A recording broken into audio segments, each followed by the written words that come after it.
before I didn't have an identity. So they wouldn't have, and that was never the comment. It was never like, oh, you. It was always like, oh, you're such a great, you do so good with her. Yeah. Now the compliments are like, oh my God, you're doing great. You look great.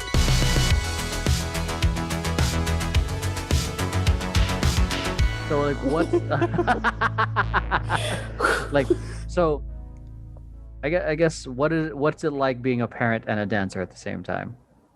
Amazing. It's amazing now. Or even to expand on that, how do you manage your time? Because I feel like that's the conversation many parents have, like time for kids, time for this, Mm-hmm. That's a big one. I honestly, a lot of the time I have Nora watch me practice and she loves to do it. If I need to rehearse, I'm like, do you want to watch me practice? And she's like, yeah. I would turn rehearsal time into like a dance party. So I'd crank up the music and we'd both dance. And she'd just do her own thing dancing and I'd practice. And sometimes she'd try to retain what I'm doing. But if she didn't care, then she'd just go do her own thing. Yeah. But if you bring them into it, if they're interested and you make it like a fun experience, then you kill two birds with one stone. It's like, oh my God, I'm tiring her out. Yeah. I'm spending time with her and I'm practicing. You're tiring her out. That's the important thing for parents, putting them to get them tired to sleep. Exactly. So that is amazing. Rehearsal times, that's the one thing. You got to just make sure you have either a babysitter or family. And that was a huge one. When I first started, before we formed into Temper Tantrum, like, man, that was like some true dedication to wake up, drive her, from South Bay all the way over to my mom's in Beverly Hills to be baby, for my mom to watch her. Jesus, or like man. My sister, like I always made sure a week in advance I had her and I had a backup option just in case something fell through. Yeah. Pack up the lunchbox, pack up the toys, the tablet, make sure everything's ready to go, drop her off, head to rehearsal, rehearse, go back, pick her up, and then go back home and then get her ready for bed and do all that.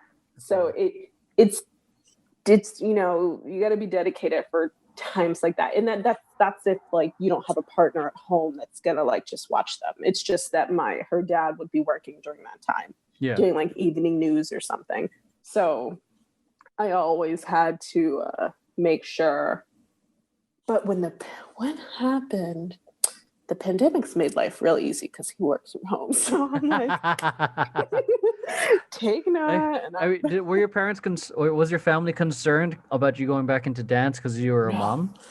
No, they loved it so much. They're like, oh my God, thank God, like your sanity is returned. Why? Were you how were you, like, what was your life in the absence of dance? It was just heavily being a mom. And I didn't really have a sense of self. I was just like, I was unhealthy. Number one, I had a huge issue with my weight fluctuating. Mm-hmm. And everything was just like, motherhood. That was it. I ate, slept, and breathed. That was it.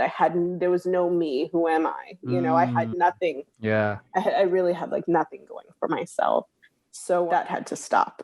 So they were very, very excited when they found out that I was starting to not just teach dance, because I was still teaching, but that's teaching. I'd go, I'd teach, come home, done. This was like, for me, I'm dancing because that's what they've known me to love doing my whole life since I was little. Yeah.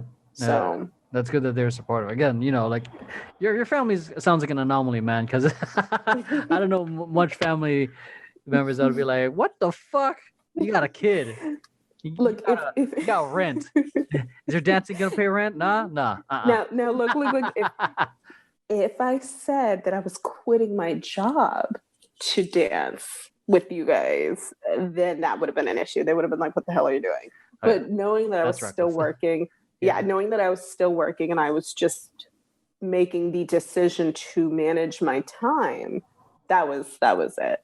And they offered their support. They're like, when you have shows, like, let us know. We're here to support you, to help make it easy. And that was amazing. So Mm.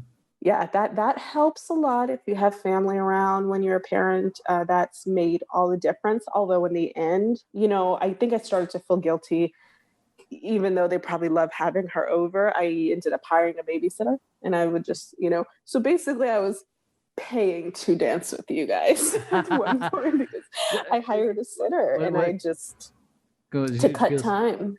Did you feel like you're just taking advantage of them? Yeah, like that. And it was just, I was so tired of doing the back, like driving one Oh yeah, off, Beverly drive back, Hills pick from the South Bay is fucking, and then to wherever we were rehearsing. hell.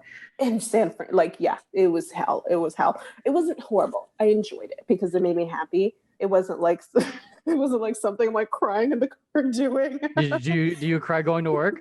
No. Oh yes. Absolutely. I might wake up and be like, I don't want to do this. I'm sorry if any of my employers watch this.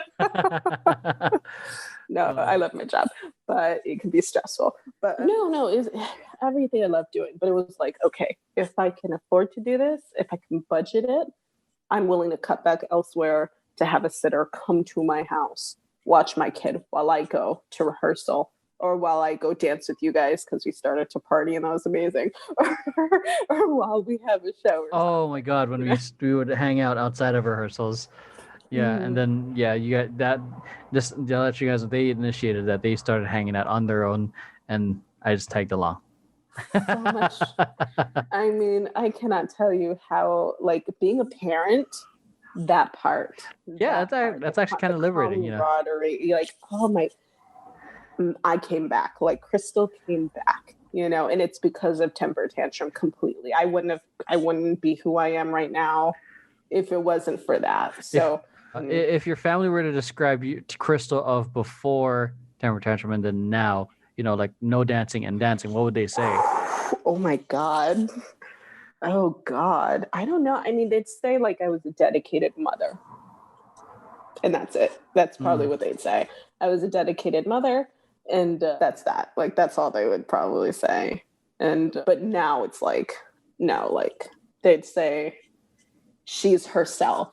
What you see is what you get. That's Krystle. But before, I didn't have an identity. So they wouldn't have. And that was never the comment. It was never like, oh, you. It was always like, oh, you're such a great, you do so good with her. Yeah. Now the compliments are like, oh my God, you're doing great. You look great. We're proud of you. Yeah. That's really cool. It was almost as if like your validation was dependent on your performance as a mom. Mm-hmm. Oh yeah, for sure. And that's going to happen with like all parents. Yeah. You go through that phase. Yeah. Like, am I even a good parent? Mm-hmm. Am I doing the right thing? Did I let them use the iPad too much today? Exactly.